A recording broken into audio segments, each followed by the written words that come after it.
यवतमाळ जिल्ह्यातील नवीन घडामोडी पाहण्यासाठी आजच आमचा MH29 मीडिया या चॅनलला यूट्यूबवर सबस्क्राईब करा आणि बेल आयकॉनला प्रेस करा. MH29 मीडिया, बातमी आपल्या गावाची.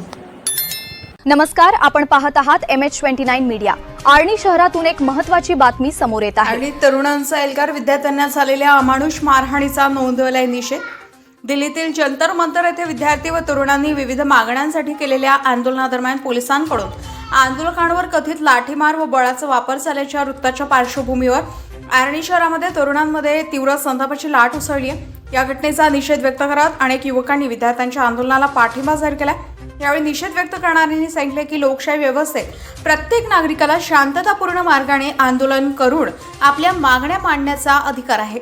विद्यार्थ्यांच्या मागण्या समजून घेऊन त्यावर सकारात्मक तोडगा काढण्याऐवजी आंदोलकांवर बळाचा वापर झाल्याचं वृत्त अत्यंत दुर्दैवी असल्याची भावना व्यक्त करण्यात आली आहे.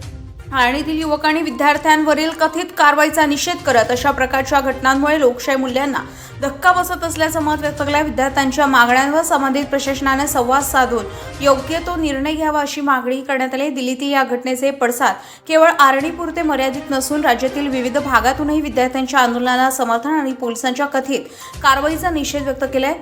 सामाजिक माध्यमांवरही या घटनेबाबत मोठ्या प्रमाणात प्रतिक्रिया उमटत असून अनेक युवक संघटना आणि नागरिकांनी विद्यार्थ्यांच्या न्याय मागण्यांकडे गांभीर्यानं लक्ष देण्याचं आवाहन केलंय.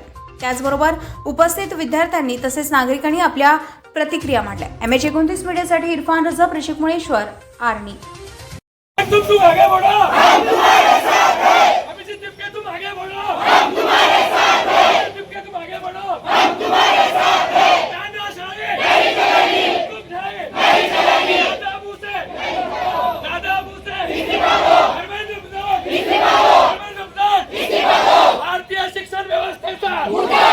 भारतीय शिक्षण व्यवस्थेचा तानाशाही नहीं चलेगी. सोनू वांचुक, तुम आगे बढ़ो.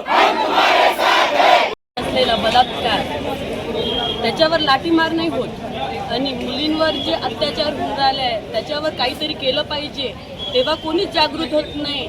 आणि आज दिल्लीमध्ये जंतर मंतरमध्ये जो आम्ही सगळ्यांनी लढा घेतलेला आहे आमच्या शिक्षणाचा, TETचा, नीटच्या, ही परीक्षा जे आहे हे आम्ही जे सगळे अभ्यास करतो त्या परीक्षेचा काहीतरी फायदा झाला पाहिजे. त्या परीक्षेचा फायदा न होता पोलीस अधिकारी आम्हा स्वतःला मारतात, लेडीजवर हात उचलतात. हे कसली पोलीस आहे? यांनी काहीतरी आम्ही सगळ्यांनी मिळून या पोलिसांचा निषेध करायचा ठरवलेला आहे. आप लोग चाह रहे हैं, आप लोग एक एजुकेटेड पर्सन को जो भूख हड़ताल में बैठे हैं उसको उठाकर उसकी बिना परमिशन के आप लोग साथ गाली गलौज करके उनको हॉस्पिटल ले जा रहे हो. हमारा एक शांतिपूर्वक जो प्रोटेस्ट है उसमें आप खलल डाल रहे हो, उसमें लाठीचार्ज कर रहे हो. आपका सर नारा था कि बेटी बचाओ बेटी पढ़ाओ. यहाँ पर तो आप हमारे प्रोटेस्ट में बेटियों पे लाठीचार्ज कर रहे हो. विद्यार्थी म्हणून, एक नागरिक म्हणून आणि एक आई म्हणून आली आहे. आज जर आमच्या आता आम्ही ज्या कंडिशनला आहोत तर इथे आता एज्युकेशनचे हे 3-13 वाजले असेल तर भविष्यात काय होईल?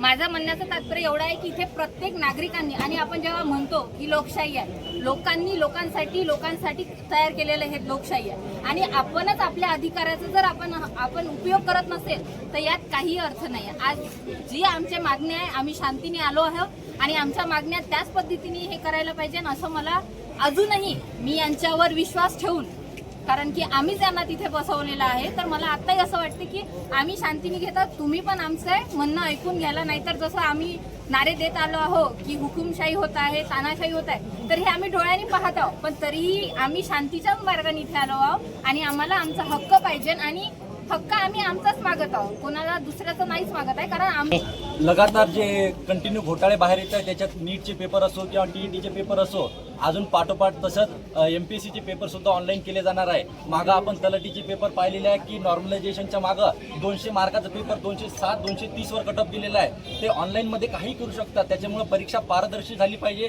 त्याच्यासाठी पेपर हे ऑफलाईनच झाले पाहिजे. आणि दिल्लीमध्ये जे चालू आहे ते प्रकरण, त्यांचा इथं निषेध म्हणून हे कार्यक्रम करण्यात येत आहे.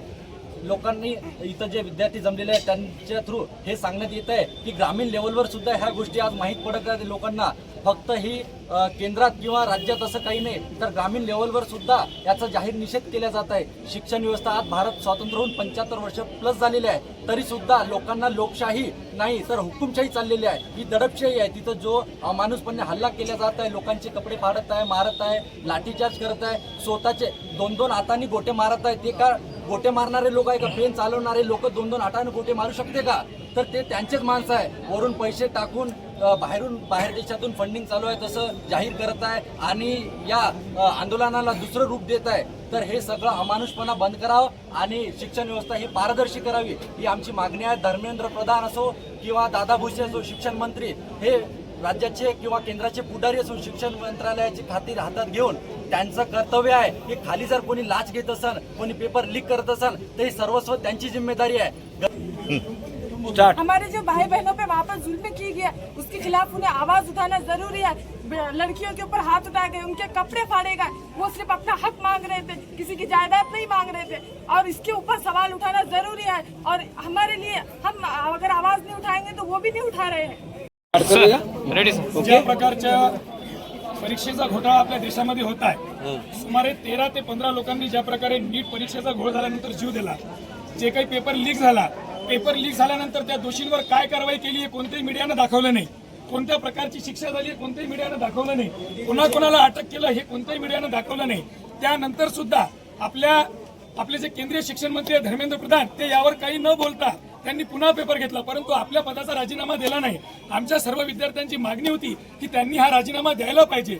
या निषेधार्थ दिल्लीला जे काही आमच्या बांधवांनी मोर्चा काढला, त्यांच्यावर अमानुष हल्ला करून त्यांच्यावर जो लाठीचार्ज झाला, आम्ही त्याचा सुद्धा निषेध करतो.